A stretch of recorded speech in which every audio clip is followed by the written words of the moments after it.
Praise the lord. ఈ రాత్రికాల ప్రార్థనలకు మీకు అందరికీ స్వాగతం.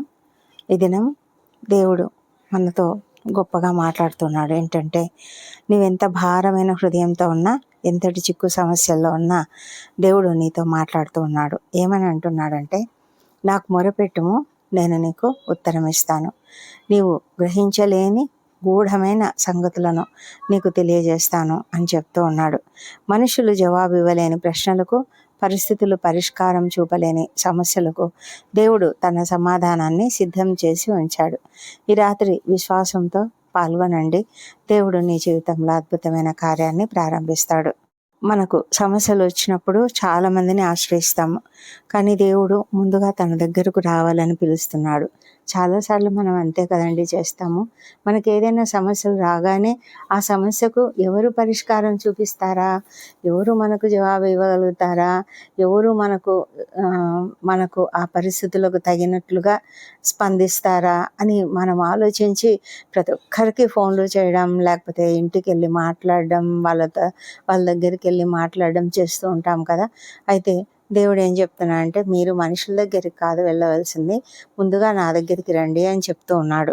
కీర్తనకారుడు ఏమంటాడంటే, మనుషులను నమ్ముకొనుట కంటే యెహోవాను ఆశ్రయించటం మేలు, రాజులను ఆశ్రయించుట కంటే యెహోవాను ఆశ్రయించటం మేలు అని చెప్తాడు కదా. మరి మనం ఏం చేస్తున్నాము?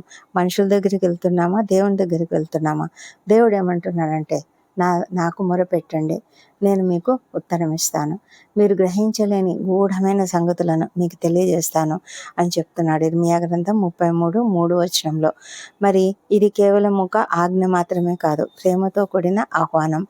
మనం ప్రార్థిస్తేనంట, మనము చాలాసార్లు కొంతమంది ఏం చేస్తారంటే, మనం ప్రార్థించినప్పుడు వాళ్ళు తమ ఫోన్లు ఒకవేళ మనము అని తెలవగానే అది ఆఫ్ చేసేసుకుంటారు, లేకపోతే బిజీ టోన్లో పెట్టేసుకుంటారు, లేకపోతే మన కాల్ అని చూడగానే అసలు ఎత్తడం కూడా ఆపేస్తారు. ఇలాంటి పనులు చేస్తూ ఉంటారు. లేకపోతే ఒక్కొక్కసారి లైన్ బిజీ వస్తుంది, లేకపోతే మనకు కనెక్ట్ అవ్వదు. ఇలాంటి సమస్యలన్నీ మామూలు మనుషులతో మనం చేసే ఉంటాయి.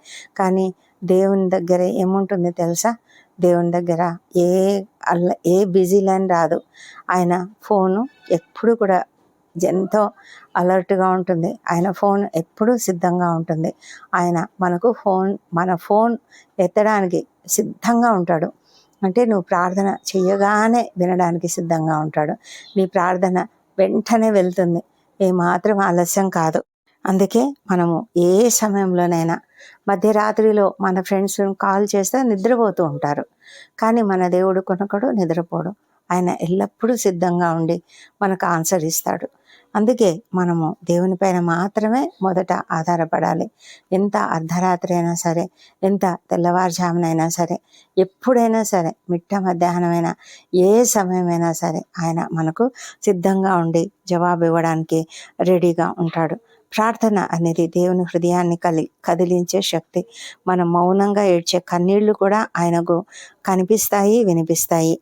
ఈ వచనంలో 3 వాగ్దానాలు, గొప్ప వాగ్దానాలు ఆయన తెలియజేస్తూ ఉన్నాడు.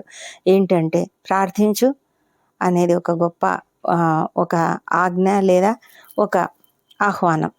నేను నీకు జవాబిస్తాను, అది ఆయన ఇచ్చే వాగ్దానం. నీకు తెలియని గొప్ప కార్యాలను నీకు చూపిస్తాను, ఇది ఒక వాగ్దానం. ఈ విధమైన ఈ గొప్ప సంగతులు మనకి వచనంలో ఉన్నాయి. నీవు ఈరోజు ఏ విషయం కోసం ఎదురు చూస్తున్నావో దానికంటే గొప్ప ప్రణాళిక దేవుని దగ్గర ఉంది. నీకు మార్గం కనిపించకపోయినా దేవునికి స్పష్టంగా మార్గం కనిపిస్తుంది. మనకు తెలియదు మన ముందు ఏం జరుగుతుందో, దేవునికి ముందుగానే తెలుసు. ఆయనకు మన మార్గాలన్నీ తెలుసు, మన ఆలోచనలు ఆయనకు తెలిసిన. దేవుని ప్రణాళిక నెరవేరాలంటే ఏ విధంగా ముందుకు సాగాలో ఆయనకు తెలుసు. కాబట్టి మనము ఎప్పుడు కూడా అయ్యో ఈ సమయంలోనా అని అనుకోవాల్సిన పని లేదు. దేవునికి ఎప్పుడైనా కూడా, ఏ సమయమైనా కూడా ఆయన సిద్ధంగా ఉంటాడు. ఆయన మన కొరకు ఎదురు చూస్తూ ఉంటాడు. నువ్వు కాల్ చేస్తే ఆయన సిద్ధంగా ఉంటాడు. నువ్వు మొర పెడితే చాలు, ఆయన జవాబిస్తాడు. మనకు తెలియని గొప్ప కార్యాలను మనకు చూపిస్తాడు. అందుకే మనము మనకన్నిటినీ వదిలిపెట్టాలి, బాధను వదిలిపెట్టాలి, కుటుంబాన్ని, ఆరోగ్యాన్ని, ఆర్థిక అవసరాలను, భవిష్యత్తును ఆయన చేతుల్లో ఉంచాలి. నీ బాధ కన్నిటిని కూడా ఆయన చేతుల్లో ఉంచాలి. అప్పుడు నీవు ప్రార్థించినప్పుడు దేవుడు మౌనంగా ఉండడు. ఆయన సమయానుసారంగా అద్భుతమైన సమాధానాన్ని ఇస్తాడు. కాబట్టి దేవుని పైన ఆధారపడు, దేవుణ్ణి అడుగు. వెంటనే ఎప్పుడు అవసరమైతే అప్పుడు అడుగు. ఎప్పుడు కూడా నువ్వు డిలే చేయకుండా దేవుణ్ణి ముందుగా అడుగు. దేవుడు నీకు సమస్తము సమకూరుస్తాడు, సహాయాన్ని సమకూరుస్తాడు, సహాయకులను సమకూరుస్తాడు, సమస్తమును ఆయన సిద్ధంగా ఉంచుతాడు. కాబట్టి ఈ దినము ఈ గొప్ప వాగ్దానాన్ని అందుకుని మనం ప్రార్థనలకు వెళ్దాం. ప్రార్థనలలో తప్పకుండా ఏకీభవించండి. పరిశుద్ధుడైన మా ప్రియ పరలోకపు తండ్రి, ఈ నిశ్శబ్దమైన రాత్రి వేళ నీ సన్నిధిలో వినయంతో నిలబడుతూ ఉన్నాము. మమ్మల్ని మీరు దీవించండి తండ్రి. మా ప్రార్థనలు అంగీకరించండి. నన్ను ప్రార్థించుము, నేను నీకు ఉత్తరం ఇచ్చేదను అని ఇచ్చిన నీ వాగ్దానానికి నీకు కృతజ్ఞతలు చెల్లిస్తున్నాము. మాకు తెలియని గొప్ప సంగతులను, గూఢమైన సంగతులను మాకు తెలియజేస్తాను అని చెప్పినందుకు నీకు వందనములు ప్రభా. ఈ ప్రార్థనలో పాల్గొంటున్న ప్రతి ఒక్కరి హృదయాన్ని దర్శించండి ప్రభా. నాయన ప్రతి కన్నీళ్లను, నాయన ప్రతి ఒక్కరి కన్నీళ్లను తుడిచివేయండి. వారి ఆందోళనను నీ సమాధానంతో నింపండి. సమాధానం కోసం ఎదురు చూసిన వారికి తప్పకుండా జవాబు అనుగ్రహించండి ప్రభా. మార్గము చూపించని వారికి, కనిపించని వారికి నీ యొక్క దివ్యమైన మార్గాన్ని చూపించండి దేవా. మా ప్రభా తండ్రి, రోగంతో ఉన్నవారిని, అనారోగ్యంతో ఉన్న వారికి స్వస్థత ప్రసాదించండి దేవా. ప్రభా, ఎవరు కూడా క్రిటికల్ కండిషన్స్లో ఉన్నారో వాళ్ళని తండ్రి మీరు కనికరించి వారిని కంప్లీట్గా స్వస్థపరిచి క్షేమంగా ఇంటికి చేర్చమని ప్రార్థిస్తున్నాం. ఎంతోమంది నాయన ఐసీయూలలో ఉన్నారు, వెంటిలేటర్పై ఉన్నారు నాయన, తీవ్రమైన అనారోగ్యంతో బాధపడుతున్నారు. వారి కుటుంబ సభ్యులకు ఉన్నటువంటి భయంకరమైన వేదన తండ్రి, వారికి ఎంత ఆందోళన ఉందో వాటినన్నింటిని తొలగించమని ప్రార్థిస్తున్నాం తండ్రి. దేవా ప్రభా, సంపూర్ణ స్వస్థతనిచ్చి వారు క్షేమంగా ఇంటికి చేరినట్లుగా సహాయం చేయండి. ప్రతి కుటుంబంలో శాంతిని, సమాధానం అనుగ్రహించండి. ప్రాముఖ్యంగా ఇంట్లో వృద్ధులను దీవించి వారికి అందరికీ మంచి ఆరోగ్యం అనుగ్రహించండి ప్రభా. నీ కాపుదల, భద్రత వారికి అనుగ్రహించండి. చిన్న బిడ్డలను దీవించి వారు నీ దయందును, మనుషుల దయందును వర్ధిల్లునట్లుగా సహాయం చేయమని ప్రార్థిస్తున్నాం ప్రభా. నీ కృపతోనే వారిని దీవించండి దేవా ప్రభా. చిన్న బిడ్డలను చక్కటి జ్ఞానంతో ఎదుగునట్లుగా సహాయం చేయండి. యవ్వన బిడ్డలను దీవించి వారు కూడా నీ యందు భయభక్తులతో ఎటువంటి శోధనలలో చిక్కుకొనకుండా జాగ్రత్తగా చదువుకున్నట్లుగా వారి హృదయాలను తీర్చిదిద్దామని నీ సన్నిధిలో వారిని నీ కాపుదలలో ఉంచుకోమని ప్రార్థిస్తున్నాం ప్రభా. దేవతండి, మరి ఎంతోమంది వివాహ ప్రయత్నం చేస్తున్నారు, సఫలం చేయండి. బిజినెస్ స్టార్ట్ చేసిన వారికి తప్పకుండా విడుదల, విజయము అనుగ్రహించండి ప్రభా. నిరాశలో ఉన్న వారికి వాళ్ళని పునరుద్ధరించండి మా ప్రభా. ముఖ్యంగా తండ్రి, లాస్ వచ్చిందని ఎవరైతే నిరాశలో ఉన్నారో వాళ్ళను తప్పకుండా పునరుద్ధరించి నడిపించమని ప్రార్థిస్తున్నాం ప్రభా. దేవా తండ్రి, వారికి ఉన్న సమస్యలను తొలగించండి. ఏ అప్పుల సమస్య, ఆర్థిక ఇబ్బందులు ఉంటే వాటిని అన్నిటి నుంచి విడుదల దయచేయమని ప్రార్థిస్తున్నాము. ఎంతోమంది నాయన ఆర్థికంగా చాలా ఇబ్బందులు పడుతున్నారు, సహాయం చేయండి ప్రభా. నాయన ఎంతోమంది ప్రభా రక్షణ లేని వారు ఉన్నారు, రక్షణ లేని ప్రతి ఒక్కరిని రక్షించండి. ప్రాముఖ్యంగా వాళ్ళకు నాయన నీ యొక్క వారు నీవు వెలిగిస్తే వారి హృదయాలు వెలుగుతాయి ప్రభా. మనోనేత్రాలను వెలిగించండి ప్రభా. వారి హృదయాలను మెత్తనపరచండి, కఠినమైన హృదయాలను బాగు చేయండి దేవా. నీకు ఏమాత్రము ప్రభా, నీవు తప్పకుండా నీకు సమస్తం సాధ్యం కాబట్టి నువ్వు చేస్తావనే నమ్మకంతో, విశ్వాసంతో అడుగుతున్నాం. సహాయం చేయండి. వ్యసనాలకు గురైనటువంటి వారికి విడుదల దయచేయండి.